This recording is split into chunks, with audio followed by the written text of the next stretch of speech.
Hello friends, जय माता दी। कैसे हैं आप सब दोस्तों? जैसे जैसे शिवरात्रि करीब आ रही है वैसे वैसे दिल गा उठ रहा है, रो उठ रहा है और शिव से कनेक्ट होने के लिए तड़पड़ाहट बढ़ती चली जा रही है। दिल कह रहा है शव है हम, शिव हो जाने की रात है। शिव शक्ति के अभिसरण की कल्याणकारी शिव भोलेनाथ शंकर शंभु नीलकंठ रुद्र में समा जाने की रात है। शव है हम, शिव हो जाने की रात है। कहीं शिव बाराती होंगे कामिल, तो कहीं सुनसानियों में शोर करते अघोर। तो हम तुम क्यों रहें खामोश, चलो अंतस में शिव से मिलते हैं। शव है हम, शिव हो जाने की रात है। दो पल उनसे जुड़कर उनका हाल भी पूछते हैं, कुछ अपनी सुनाते हैं, कुछ उनकी सुन लेते हैं, दर्द अपना उनसे कुछ पल बांट लेते हैं। दोस्तों, शव हैं हम और शिव से मिल जाने की रात है और अद्भुत वांगमय वीरानी सी रात है। कुछ और नहीं, बस सुमी खुद को खुद में तलाशने की रात है। शव हैं हम, शिव हो जाने की रात है। शव हैं हम, शिव हो जाने की रात है। महाशिवरात्रि माघ माह के कृष्ण पक्ष की चतुर्थी तिथि और शिवरात्रि में महाशब्द जुड़ने मात्र से इसका महत्व और बढ़ जाता है। इस दिन भगवान भोलेनाथ की विधि विधान से पूजा की जाती है। भक्तों की सभी मनोकामनाएं पूर्ण होती है। दाम्पत्य जीवन में खुशियां लाने के लिए हो, मनचाहा जीवन साथी प्राप्त करने के लिए हो, इस दिन आपको भोलेनाथ को जरूर मनाना चाहिए।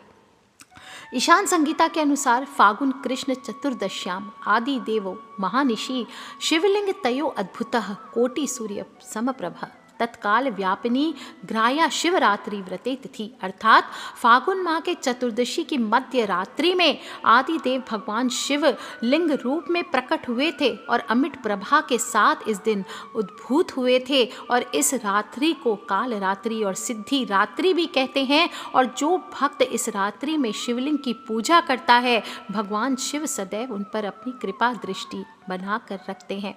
महादेव के आशीर्वाद से घरों में सुख समृद्धि बनी रहती है और इस दिन भोलेनाथ का ध्यान करने वालों को सौभाग्य, समृद्धि, संतान की प्राप्ति होती है। और 2021 में तो महाशिवरात्रि और भी अद्भुत होने वाली है।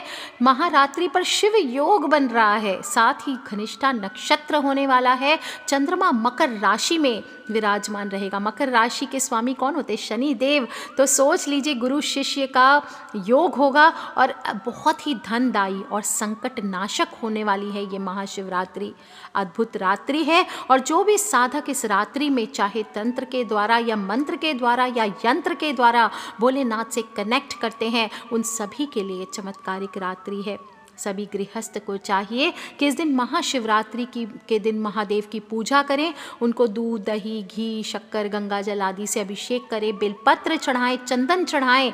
हो सके तो उपवास करें। अनाज का सेवन नहीं करना चाहिए। पूरे दिन व्रत चलता है। अगले दिन सूर्योदय के पश्चात ही इसे खोला जाता है।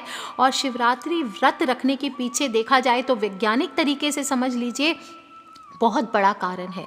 उपवास या व्रत रखने से शरीर की सफाई होती है और मन फिर से अपने सच्चे स्वरूप की ओर लौट जाता है। शरीर में हल्कापन महसूस होता है। मन में हो रही उथल पुथल से राहत मिलती है और मन जो होता है, जो उथल पुथल से घबराया हुआ होता है, वो सचेत हो जाता है, उसमें जागरूकता बढ़ने लगती है। ऐसा मन ध्यान और प्रार्थना के लिए तैयार हो जाता है। महाशिवरात्रि उत्सव का केंद्र बिंदु है, यानी मन को सचेत करना, जागृत अवस्था में रखने के दिन है। और इस दिन आपको अपनी रीढ़ की हड्डी को सीधी रखते हुए रात्रि जागरण करना चाहिए। एक तरह से बॉडी का डिटॉक्सिफिकेशन फेज होता है। मन और शरीर दोनों हल्का होता है। इससे हमारी प्रार्थना को बल मिलता है और हम ध्यान और उपवास के साथ अपने गॉड से कनेक्ट कर सकते हैं। हमारी इच्छाएं अपने आप फलित होने लगती है। फागुन माह के कृष्ण पक्ष की चतुर्दशी तिथि में चंद्रमा सूर्य के समीप होता है और इसी समय जीवन रूपी चंद्रमा का शिव रूपी सूर्य के साथ योग मिलन भी होता है। और इसलिए इस दौरान शिव पूजा जरूर करें। इससे अभीष्ट फलों की प्राप्ति होती है और यही शिवरात्रि का महत्व है। परमात्मा शिव के दिव्य अवतरण का मंगल सूचक पर्व है। उनके निराकार से साकार रूप में अवतरण की रात्रि है और इस रात्रि में हमें काम, क्रोध, लोभ, मोह, मत्सर आदि विकारों से मुक्त होकर के परम सुख, शांति और ऐश्वर्य की प्राप्ति के लिए उनसे जुड़ना चाहिए। सुबह जल्दी उठें, कोई भी त्यौहार हो जल्दी उठ करके घर की साफ़ सफाई ज़रूर करनी चाहिए, क्योंकि हम जिन देवता का आवाहन करने वाले होते हैं वो हमारे घर ज़रूर पधारते हैं। इस विश्वास के साथ अपने घर को साफ़ सुथरा, जैसे मेहमान आने वाला होता है तो हम पूरा घर तैयार करते हैं, ऐसा नहीं कि गंदे घर में बैठ गए पूजा करने, नहीं, घर की साफ़ सफाई करें, मुख्य द्वार पर गंगा जल का छिड़काव करें, स्नान करें, तीर्थों के जल से स्नान कीजिए, गंगा जल डाल के बाल्टी में स्नान कीजिए, स्वच्छ कपड़े, साफ धुले हुए वस्त्र धारण कीजिए और मन ही मन ओम नमः शिवाय, ओम नमः शिवाय, ओम नमः शिवाय इसका जप करते रहें। सुबह के समय, शाम के समय और किसी भी शुभ मुहूर्त में पूरे दिन आप शिव जी का कभी भी पूजन कर सकते हैं। मंदिर जा कर के, घर पे आपके पास शिवलिंग है तो शिवलिंग पर जल दूध अर्पित करें, मिट्टी या तांबे के लोटे में पानी या दूध भरकर उसमें आप पंचामृत का सारा सामान डाल सकते हैं, कच्चा दूध, दही, घी, चीनी, शहद आदि। गंगा जल मिलाइए, आग धतूरे का फूल जो आपको मिले, सफ़ेद फूल आप लीजिए, भोलेनाथ को सफ़ेद फूल, कमल का फूल ये विशेष रूप से पसंद है। साबुत चावल लीजिए, अक्षत, बिना टूटे हुए चावल शिव जी को चढ़ाए जाते हैं। बेलपत्र चढ़ाइए, ध्यान रखें बेलपत्र कटे फटे ना हो और 2 वाला बेलपत्र नहीं होना चाहिए, कम से कम 3 पत्तियों वाला बेलपत्र हो, ये ध्यान रखें। और फिर वहाँ जा कर के शिवलिंग पर जल चढ़ा करके बाबा को दोनों हाथों से रगड़ना चाहिए और ओम नमः शिवाय, ओम नमः शिवाय, ओम नमः शिवाय इसका जप करना चाहिए। आप चाहें तो बैठ करके मंत्रों का जप कर सकते हैं, महामृत्युंजय मंत्र का जप कर सकते हैं, रुद्र अभिषेक कर सकते हैं, रुद्र महायज्ञ कर सकते हैं, रुद्र अष्टाध्यायी का पाठ कर सकते हैं, पंडित जी आदि से करवा सकते हैं, हवन, पूजन, आरती, जो आप करना चाहें भोलेनाथ की वो सभी करिए। जो भी प्रकार के अर्पण हो, अर्चना हो, इस दिन आप कर सकते हैं। रात्रि जागरण का विधान आता है, रात्रि में 4 प्रहर की पूजा का विधान आता है, वो कीजिए और पूजन करना चाहिए। इस विषय में कई कथाएं भी प्रचलित है, जिसमें से एक मैं बता देती हूँ आपको। माँ पार्वती ने शिव जी को पति के रूप में पाने के लिए घनघोर तपस्या की थी और इसके फल स्वरूप ही फागुन माह के कृष्ण पक्ष की चतुर्दशी को भोलेनाथ और माता पार्वती का विवाह हुआ था। इसीलिए ये महाशिवरात्रि बेहद महत्वपूर्ण और पवित्रमय मानी जाती है और इस रात्रि में आपको भोलेनाथ का ध्यान ज़रूर करना चाहिए। और इस साल तो चमत्कारी शिवरात्रि है, गुरुवार के दिन आ रही है 11 मार्च को, और इस दिन आप जो भी पूजा करेंगे वो सभी उत्तम माना गया है। विशेष रूप से महाशिवरात्रि की पूजा निशित काल में करना सबसे उत्तम माना जाता है। वैसे आप अपनी सुविधा अनुसार कभी भी करें। जो महाशिवरात्रि है तिथि वो 11 मार्च बृहस्पतिवार के दिन है और निशित काल का समय, जो निशित काल की पूजा होगी वो 11 मार्च की रात को 12:06 से लेकर 12:55 तक होगी। तो इस दौरान अगर आप भोलेनाथ का रुद्र अभिषेक करते हैं या घर पर ही शिवलिंग ला करके, पारद का हुआ, स्फटिक का हुआ, नर्मदेश्वर हुआ, कोई भी शिवलिंग ला करके उसका जल से, कच्चे दूध से आप अभिषेक करते हैं ओम नमः शिवाय के जप के साथ, तो आपके जीवन में चमत्कार होना शुरू हो जाते हैं। जब भोलेनाथ से आप जुड़ जाते हैं तो उस समय फिर आपको किसी चीज़ की चाहत बाकी नहीं रहती, कोई आपकी मनोकामना बाकी नहीं रहती, कोई कष्ट आपको छू नहीं सकता, कोई ग्रह दोष छू नहीं सकते। जो लोग भी पहले प्रहर की पूजा करना चाहते हैं, 4 प्रहर की जो पूजा होती है, पहले प्रहर की पूजा 11 मार्च को शाम को 6:27 से रात को 9:29 तक की होगी। प्रदोष काल की पूजा रहेगी, ये भी बहुत श्रेष्ठ होती है।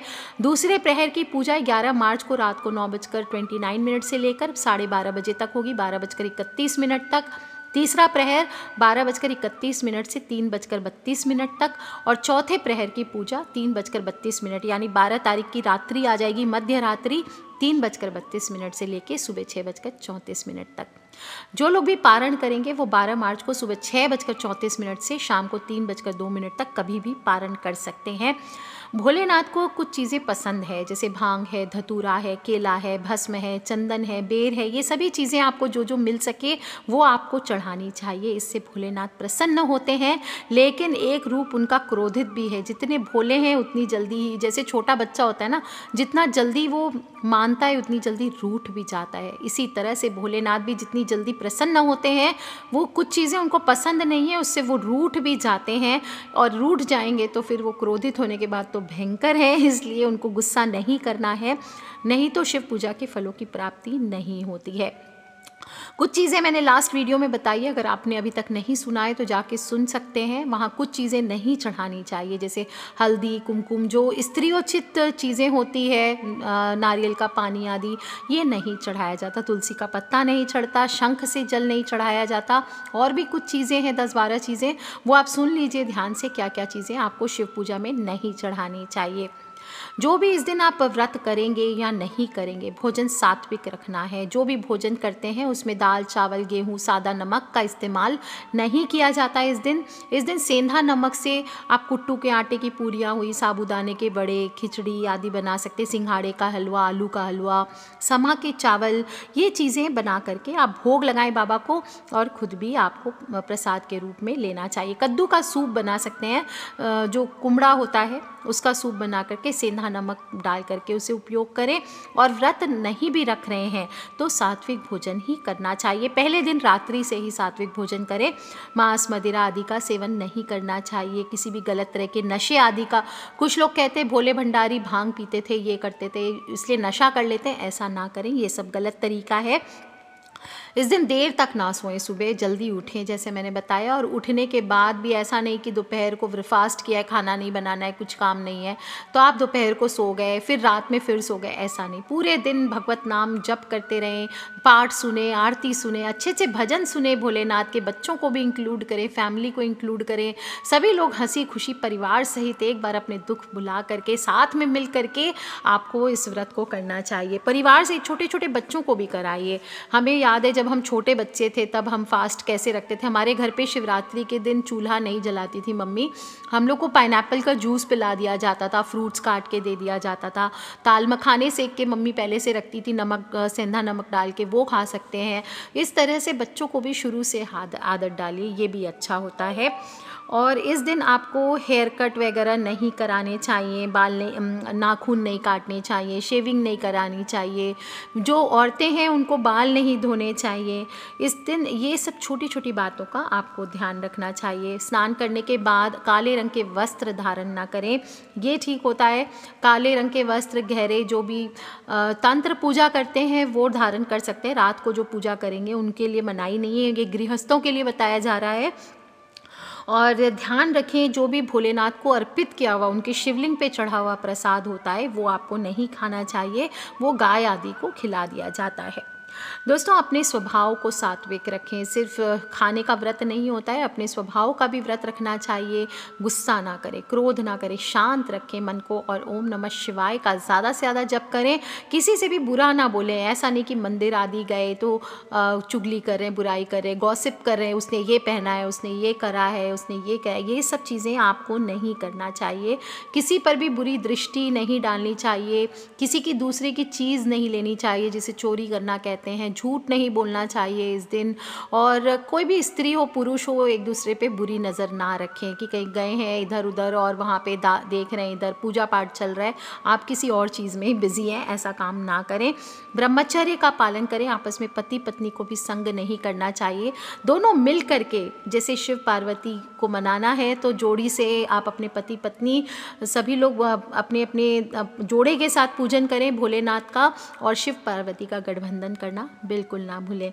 छोटी छोटी बातें मैंने बताई है दोस्तों, महाशिवरात्रि पर ध्यान देने वाली बातें हैं। बहुत ही अद्भुत शिव योग में आ रही है महाशिवरात्रि, और इस रात्रि में आप जो भी उपाय करते हैं बहुत ही चमत्कारी होता है।